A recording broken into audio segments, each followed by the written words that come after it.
Good morning student. आज हम BST से सेकेंड ईयर में जो हमारी थर्ड यूनिट है, इसमें से कल हमने जो प्रोफेसर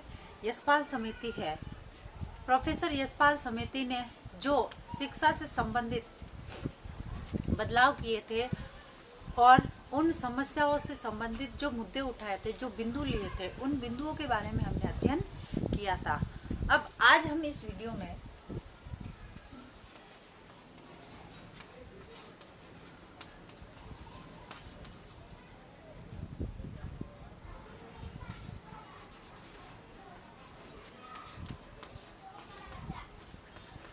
हमारे इस वीडियो में प्रोफेसर यशपाल समिति ने जो मुख्य सिफारिशें थी उनकी तरफ से हमारी इस शिक्षा व्यवस्था को लेकर या सामाजिक विज्ञान से के संदर्भ में जो मुख्य उद्देश्य थे, उन उद्देश्यों को और उनसे संबंधित जो मुख्य सिफारिश है, उन सिफारिश को पेश किया। यशपाल समिति की सिफारिशें।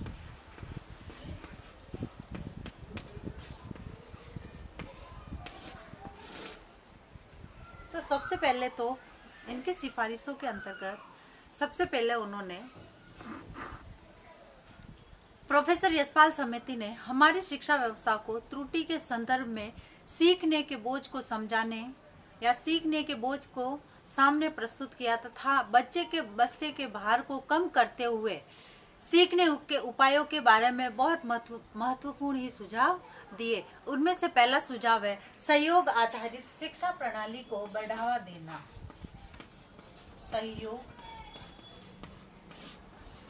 आधारित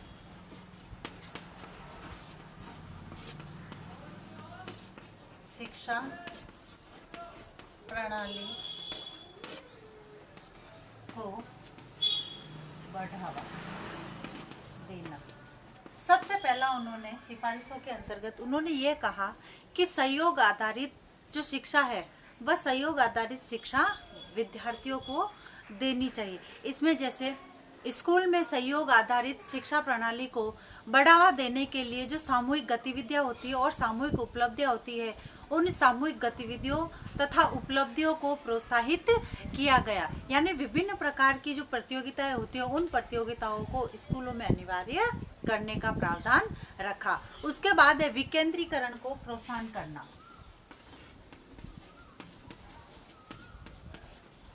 विकेंद्रीकरण को प्रोत्साहन करना। दूसरी जो सिफारिश थी इनकी, वह था विकेंद्रीकरण को प्रोत्साहित करना। पाठ्यक्रम निर्माण तथा पाठ्य पुस्तकों को तैयार करने की प्रक्रिया विकेंद्रीकरण होनी चाहिए ताकि इन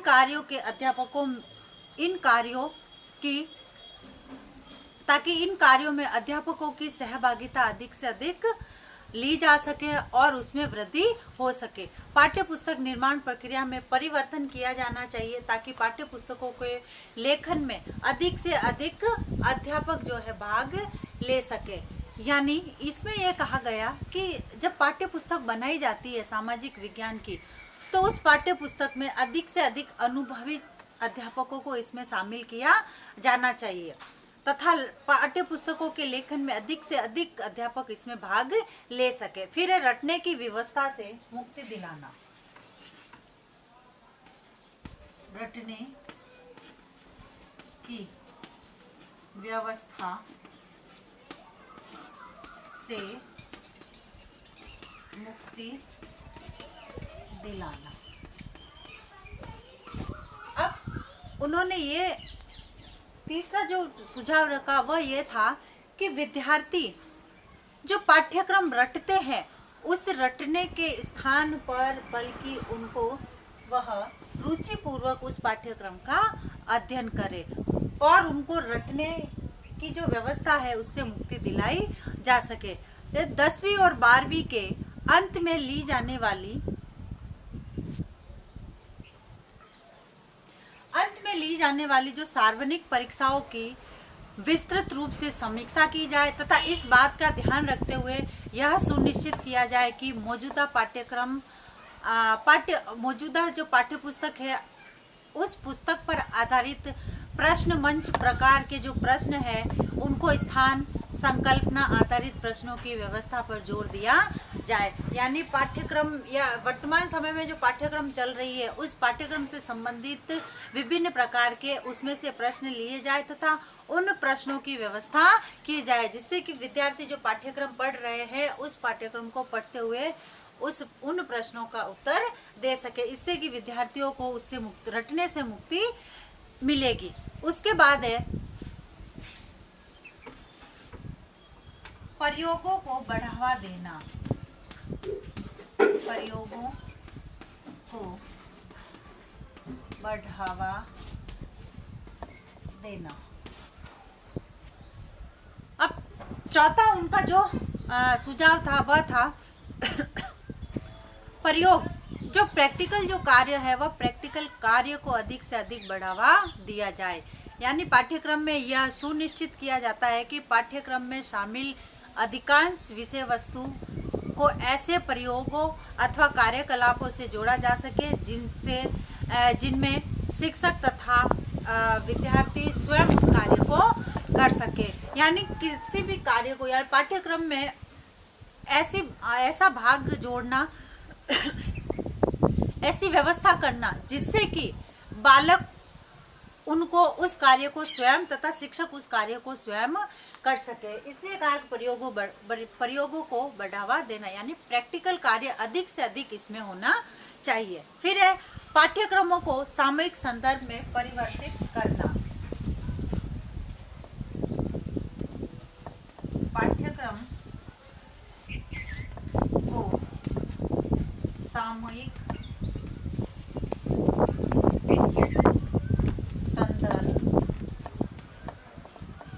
में परिवर्तन करना।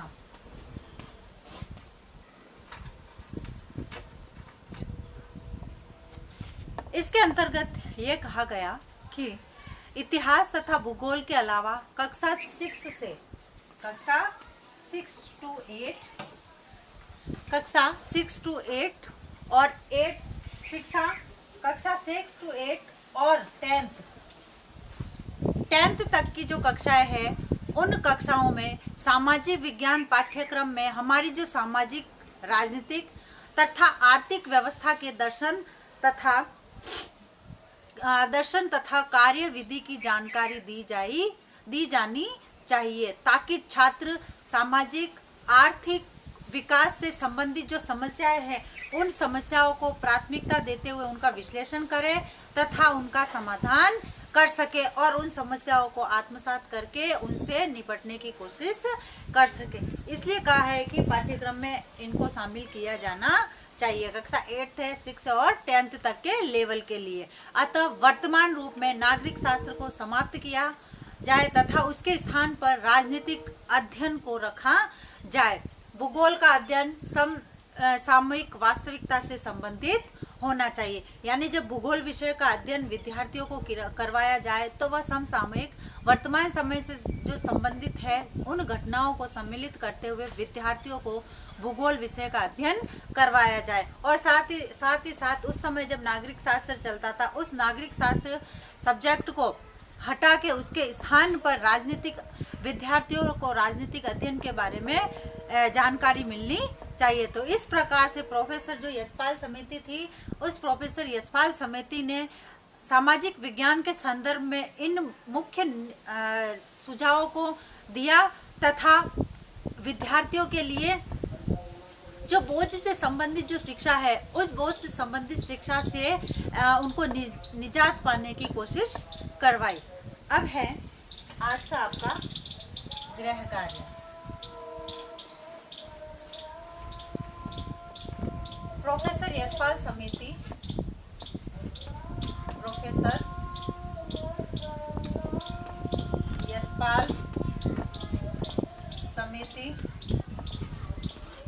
के सामाजिक विज्ञान के संदर्भ में